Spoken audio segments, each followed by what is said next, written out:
යේසුස් වහන්සේගේ අනුග්‍රහය ඔබ සියල්ලන් සමග පවතිවා. ආමෙන්. හොඳයි දේව සභාව අහගන්න. අපි ගිය සතියේ කතා කරා යම් කාරණාවක් ගැන. ඉතින් ඒකේ මට කියන්න අමතක වුණු මේකට එක්කල ඒ කාරණාවට එක්කල යුතු දෙයක් මට අතපසු වුණා. නමුත් මගේ සටහන තිබ්බට මට ඒක ඒ දේශනාවේදී දෙන්න බැරි වුණා. අද දවසේ මම ඒක සම්පූර්ණ කරන්න යනවා. හොඳයි. මෙහෙමයි. ප්‍රමාද වීම ගැන තමයි මම කතා කරේ.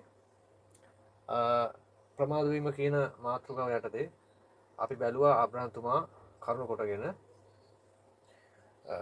ගමනාන්තය අපහැදලි වුවත් ඔහුගේ ඒ ගමන් කිරීම ගැන. දෙවියන් වහන්සේව නොදන්නා වූ දෙවියන් වහන්සේගේ හඬ බාර අරගෙන ඔහු ගමන් කරපු විදිය, ඔහු ඉන්න තැනින් එළියට ගිය විදිය, අවසානයේ ඔහු ජයගත් විදිය,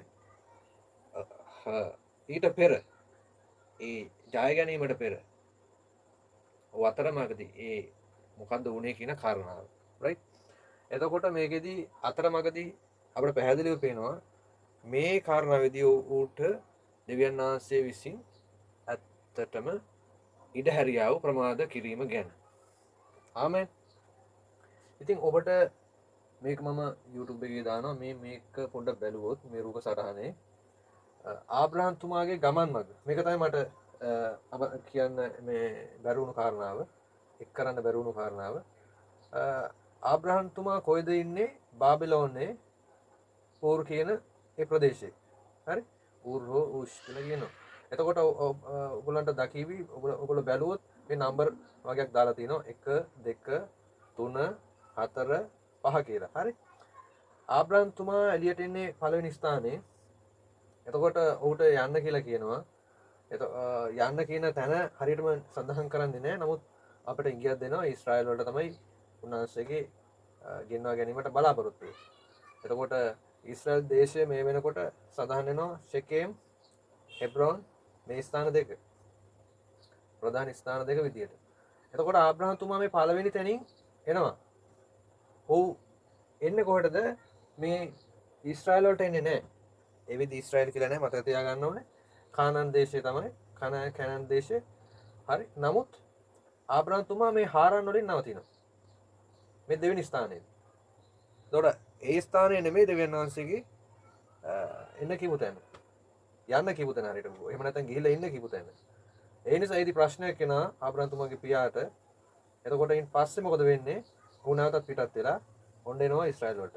ඌ එන්නේ තුන්වෙනි ස්ථානයේ. මේ නම්බර් 3 කියන තැන. ඒ තමයි ෂෙකේම් වලට ඊශ්‍රායලේ. එතකොට මෙහි ඉන්නේදී දැන් මොකද වෙන්නේ? දැන් පොරොන්දු මතක තියාගන්න ඕන තව එකක්. පොරොන්දු ලබන්නේ කීයද ආබ්‍රහම්තුමා? අවුරුදු බයිබලයට අනුව අවුරුදු 75 දී. හරි? එතකොට මේ විදිහ අපි දන්නවා ආබ්‍රහම්තුමා කසාද බැඳලා ඉන්නේ සාරාව.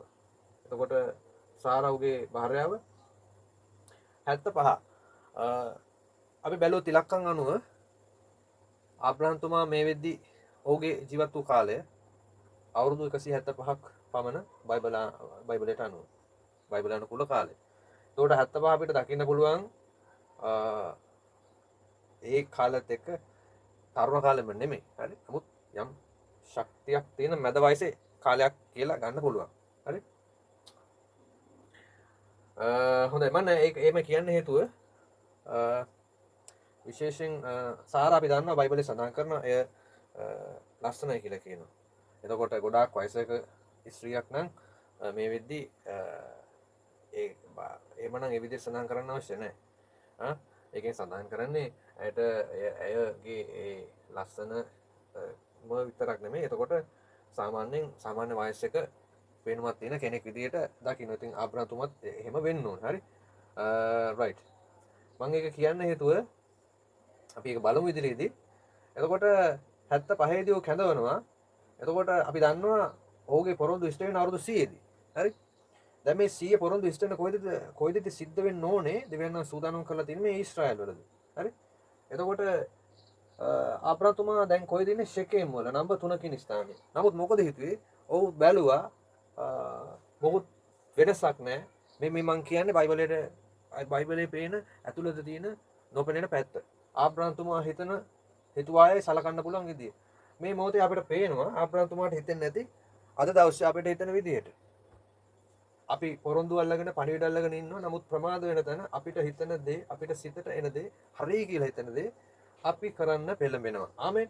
අන්න ඒ වැනි ආකාරයෙන්ම ආබ්‍රහම් තුමා යනවා තමාගේ සිතට යම් අදහස් උඩ. කොහෙද දැන්නේ මේ 4 කියන ස්ථානයේ ඊජිප්තුවට. ආමෙන්. නමුත් දෙවියන් වහන්සේ උට සූදානම් කළ තිබ්බේ ඔහු කරුණු කොටගෙන යමක් කරන පිණිස මේ ඊශ්‍රායල් දේශේ. නමුත් ඔහු ගියා ඊජිප්තුවට. දැන් ඊජිප්තුවට ගියා අපි දන්නවා ඒ ප්‍රශ්නයක් වුණා. එහෙට ගියාම ඉන්පසු මොකද වුනේ? අන්න නැවත එනවා ඊශ්‍රායල් වලට. ඒ කොහෙද? අංක 5. මේ පහළ තියෙන 5 හෙබ්‍රෝන් වලට.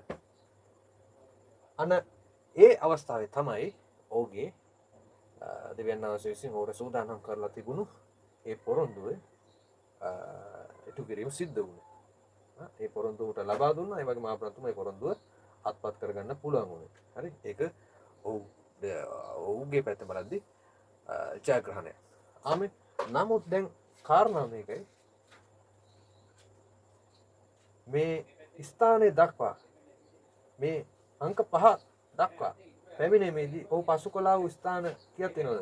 එකෙන් පටන් ගත්තම 2යි 3යි 4ක්. ආමෙන්. හරිනම් මේකෙන් පටන් ගන්න ඔහු කෙලින්ම ඉන්න ඕනේ. මේ ඊශ්‍රායල තුල 1 3 ෂෙකෙම් වල ඉන්න නැත්නම් හෙබ්‍රෝන් වල ඉන්න ඕනේ. ආමෙන්. මොතෝ හාරන් වලද මග නැවතලා හිටියා. ඉන්පසු උඩ ප්‍රශ්නයක් වුණා. ඒවා එතකොට නිකන් වෙච්ච දේවල් නෙමෙයි. ඊළඟට එහෙන් එතකොට ඒ ප්‍රශ්නේ ඇති කරලා උන්වහන්සේ නැවත වාරයක් ඒකේ තල්ලු කරා ඉදිරියට යන්න. ඊට පස්සේ ආබ්‍රහම් තුමා එතෙන් එළියට ගිහිල්ලා නැවත එතන පිටත් වෙලා ආවා. ඊට පස්සේ හරිතෙන්ට ආවට පස්සේ ප්‍රමාදයි. දැන් හරිතෙන් ඉන්නේ, හරි ස්ථානේ ඉන්නේ. නමුත් ප්‍රමාද නිසා නැවත වාරයක් තමන්ට හිතුණා වූ ඒක වැරදි කියන්න බෑ. අද දවසේ අපි මනුෂ්‍යාකාරයෙන් බැලුව කල ආබ්‍රහම් තුමා ගේ හැසිරුණු විදිය, ඒ හිතපු විදිය ඒක වැරද්දක් නෙමෙයි. ඉතින් අතරම අපිට පේනවා ආබ්‍රහම් තුමා ඊජිප්තුවට ගියා කියලා දඩුවම් කරේ නැහැ. ආමෙන්. නමුත් සමහරක් බයිබල් විශාරදෝ කියනවා අපිට පේන්නේ නැහැ. නමුත් යම් පොඩි තරවටු කිරීම විදියට උට ඒ දේවල් අන්තර්ගතයි කියලා. හරි.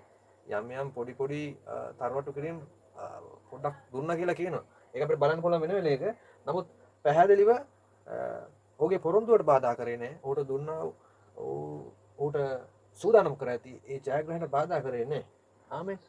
අංක 1 පළවෙනි හේතුව තමයි ප්‍රධානම හේතුව තමයි ඔහු නොදන්නා දෙවියන් වහන්සේ විශ්වාස කරගෙන අන්න දේශයකට පිටත් ආපු එක. ඉතින් අද දවසේදී අද අපි අන්න ජාතික ඉඳලා අපි අන්න ජාතිකයෝ විදියට සෙනගක් විදියට අපි ආවා දෙවියන් වහන්සේ වූ සන්තක සෙනග අතරට. ආමෙන්. අපි හිටියේ එහෙම බලද්දී අපි විදේශී හිටියේ. හාලෙලුයා. ඒකට අපි විදේශීව හිටපු සෙනගක් විදියට අපි ආවා. දෙවියන් වහන්සේ පණිවිඩය කොහෙන්ද අද දවසේ අපිට එන්නේ බයිබලෙන්. එතකොට හඬ අනුව හරියට එන්න කියලා කිව්වම අපි මේ පණිවිඩය අනුව ආපු අය වෙන්න පුළුවන්. එතකොට අපි අද ඇවිල්ලා ඉනවා උන්වහන්සේගේ ස්ථානයට. ඉතින් මේ ස්ථානයට ආවම මේ ප්‍රමාද වීම කරුණු කොටගෙන අපිට බලාපොරොත්තු වෙන දේවල් ඒ නිකන් අපහැදිලි භාවයන් අපි වර්තමානයේ ගමන් කරමින් ඉන්න මේ ජීවිත මේ ගමන ඇතුලේ ඒ සමාන කාරණා අපිට ප්‍රමාද වීම වෙනකොට අපිට හිතන දේ වෙන්න පුළුවන් කියන කාරණාව. මෙහෙමයි. මම මේකෙදි විශේෂයෙන් කියන්න යන්නේ එහෙම වුණා කියලා අපි හිතට එන දේ මම කියන්නේ ඒ දේවල් මේක පෙළඹීමක් නෙමෙයි හිතට එන දේවල් කිරීම හරිය කියන එක. නමුත් එහෙම වුණා කියලා අවුලක් ගන්න නරකයි. ප්‍රශ්නයක් කරගන්න නරකයි. ආමෙන්. මොකද උන්වහන්සේ එදා මේ ඉස්සෙල්ලාම නිසාම ආබ්‍රහම් තුමාට එහෙම යම් දඩුවමක් තරවටු කිරීමක් දැනෙන එකක් නොකළා නෙමෙයි. එයා පණිවිඩයක් දෙනවා. උන්වහන්සේ දන්නවා මිනිස්සයා කියන්නේ මිනිස්සයා. ආමෙන්. එතකොට ප්‍රමාද වීම කරත් උන්වහන්සේ. හාලෙලූයා. මොකද උන්වහන්සේ කියනවා උන්වහන්සේගේ පුත්‍රයන්ට උන්වහන්සේ පරීක්ෂා කරන්න. ආමේන්. එතකොට බයිබලයේ සඳහන් කරනවා දඩුවම් කරේ නැත්නම් දැන් පියෙක් දරුවෙක්ට තමන්ගේ දරුවන්ට තමයි දඩුවම් කරන්නේ. එතකොට එවැනි දඩුවමකට ලක්ුණ නැත්නම් අපි උන්වහන්සේ සන්තක සෙනගක් විදියට ඒ හරි ස්ථානයට පණිවිඩය ආලා අපි මොනවෝ හේතුවක් උඩ අපි ඇවිල්ලා ඉන්නවා. ඒ සුද්ධ වූ රාජකීය ඒ දේව දරුකමට පූජකත්වයට උන්වහන්සේගේ ස්ථානයට අපි ඇවිල්ලා ඉන්නවා. එතකොට ඇවිල්ලා ඉන්නදී අපි උන්වහන්සේ යම් උන්වහන්සේ කැමති පරිදි ඒ යමක් දෙන පිණිස ඒ සූදානම් කර ඇති දේවල් දෙන පිණිස මේ අවසානයේ මේ මරණයෙන් පස්සේ එහෙම නැත්නම් මේ අවස්ථාවෙන් පස්සේ ලැබෙන සදාකාලික මත අවසාන විනිශ්චයදී හම්බෙන එක නෙමෙයි. උන්වහන්සේ පැහැදිලිව කියනවා මේ ලෝකයේදී උන්වහන්සේගේ දරුවන්ට සූදානම් කරපු දේවල් තියෙනවා ඉන්නකම් ආශිර්වාද ලබන පිණිස. ආශිර්වාද ඒ දේවල් භුක්ති විඳින පිණිස. ආමෙන්. උන්වහන්සේ දෙන ප්‍රමාණය අඳුරාගෙන. හාලෙලූයා. හරි. ඉතින් ඒ දේවල් දෙනකොට ප්‍රමාද වෙනවා. ප්‍රමාද කරනවා. ඒවා දඩුවමක් විදිහට තමයි බයිබලෙන් සමහරකට හඳුන්වන්නේ. දඩුවම් කරන්නේ උන්වහන්සේට අයිතිවාසිකම නිසා. දඩුවම් ලැබුවේ නැත්නම් එහෙම බයිබලයේ කියනවා එහෙමනම් මොකක්ද ඒකට කියන නම පියෙක් නැති දරුවන්ට මොකක්ද ඒකට කියන නම පියෙක් නැහැ. අනාථ දරුවෙක් ඊට වඩා වෙන වචනයක් තියෙනවා. එහෙනම් ඒ පියාගේ දරුවෙක් වෙන්නේ නැහැ කියලා කියන්නේ. ඒ පියා තමයි දෙවියන් වහන්සේගේ දරුවෙක් න උන්වහන්සේගේ දඩුවම යටත් වෙන්න ඕන. උන්වහන්සේ බයිබලයේ පෙන්නනවා කිසි දඩුවමක් ප්‍රීතියට හේතුවක් වෙන්නේ නැහැ කියලා. කිසි දඩුවමක් ප්‍රීතියට හේතුවක් වෙන්නේ නැහැ. හැබැයි ඒ දඩුවම කියන්නේ ප්‍රමාද කිරීමක් දඩුවමක් තමයි. වෙන්න ඉඩ හරිනවා සමහර දේවල්. හalleluya. ඉතින් එවැනි අමාරු කාලයක් ඒක. ඉතින් ඒ වැනි අමාරු කාලයෙන් මොකද බලාපොරොත්තු බයිබලයේ පෙන්නනවා ඒ පීඩාව තුලින් එන ඒ ප්‍රමාද කිරීම ඔස්සේන ඒ පීඩාව හරහා යම් පරිණත භාවයකට පත් වෙනවා කියලා. අපිට ඒක තේරෙන්නේ නැහැ. ඔව් බයිබලයේ කියනවා එහෙම දෙයක් වෙනවා කියලා. හාලෙලූයා. ප්‍රශංසාව. හොඳයි. එහෙනම් මට අවශ්‍ය දේ මම අද දවසේ කරගත්තා. මට දෙන්න තිබ්බ පණිවිඩය මේ විශේෂයෙන්ම ආබ්‍රහතුමාගේ මේ ගමන් මාර්ගය ඔස්සේ වුණා වූ ගමන් මාර්ගය ඔස්සේ කොහොමද වුණේ කියන එක පෙන්වන්න මේ රූප සටහනත් එක්ක. හොඳයි. එහෙනම් ජේසුස් වහන්සේගේ අනර්ග කරුණාව ඔබ සියල්ලන් සමගම වේවා. ජේසුස් වහන්සේගේ නාමයෙන්. ආමේන්.